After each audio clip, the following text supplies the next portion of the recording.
आप देख रहे हैं भारत का सबसे तेजी से बढ़ता Agnichakra live news channel. Subscribe, share और लाइक कीजिए। अब समाचार उज्जैन से। श्री कृष्ण की शिक्षा स्थली सांदीपनि आश्रम में जन्माष्टमी की धूम। उज्जैन से संजय शर्मा की रिपोर्ट। जन्माष्टमी के अवसर पर सांदीपनि आश्रम को कागज के फूलों से किया जा रहा है श्रृंगार। उज्जैन के भगवान श्री कृष्ण के शिक्षा स्थल पर सांदीपनि आश्रम को कागजों के फूल बनाकर विशेष श्रृंगार किया जा रहा है। सांदीपनि आश्रम के पंडित रूपम व्यास द्वारा जानकारी देते हुए बताया कि उज्जैन में भगवान श्री कृष्ण की शिक्षा स्थल है। भगवान श्री कृष्ण ने इसी स्थान पर शिक्षा ग्रहण की थी। इसी के चलते इस स्थान का बहुत ही महत्वपूर्ण महत्व माना जाता है। सांदीपनि आश्रम भगवान श्री कृष्ण के गुरु के नाम से ही जाना जाता है। सांदीपनि महाराज भगवान श्री कृष्ण के गुरु थे। उन्होंने 64 दिन में 64 कला और 14 विद्या का अध्ययन इसी आश्रम में शिक्षा ग्रहण की थी।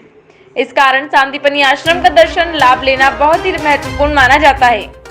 पंडित पुजारी रूपम व्यास द्वारा बताया गया कि भगवान श्री कृष्ण का दर्शन का मुख्य स्थान उज्जैन सांदीपनि आश्रम ही माना जाता है। देश और दुनिया की बाकी खबरें पढ़ने के लिए अग्निचक्र ऐप को डाउनलोड कीजिए। लिंक डिस्क्रिप्शन में देखिए।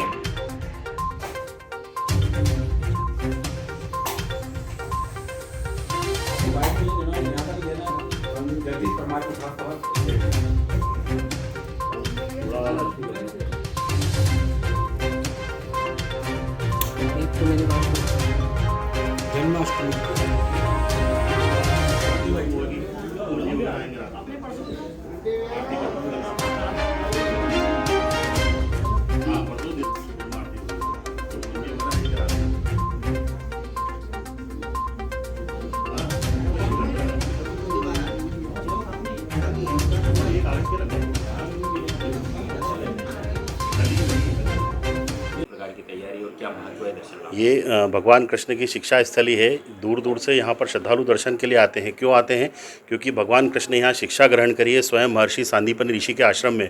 ये उज्जैन अवंतिका नगरी का वो पावन पवित्र स्थान है जहाँ भगवान कृष्ण अपने बड़े भाई बलराम जी के साथ पढ़ने के लिए आए थे और उनकी मित्रता, उनके जो खास मित्र थे सुदामा जी, उनके दोनों की मित्रता भी इसी स्थान पर हुई थी।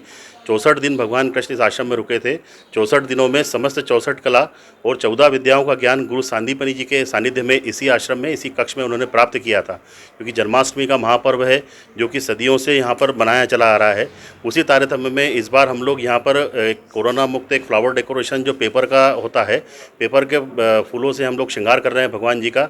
और कल रात्रिकाल यहाँ पर संध्या का रात्रिकाल 11:30 बजे भगवान का पंचामृत अभिषेक होगा और 12 बजे कल महाआरती होगी।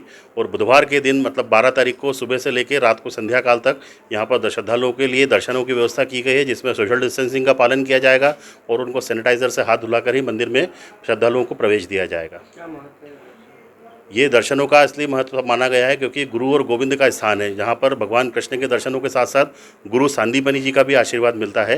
ये पूरे ब्रह्मांड का पहला ऐसा मंदिर है जहाँ गुरु और गोविंद दोनों के दर्शन एक ही जगह पर मिलते हैं। तो जिनको कृष्ण के दर्शन करना है उनको गुरु के दर्शनों का लाभ मिलता है और जिनको गुरु के दर्शन करना है उन्हें कृष्ण के दर्शनों का लाभ मिलता है।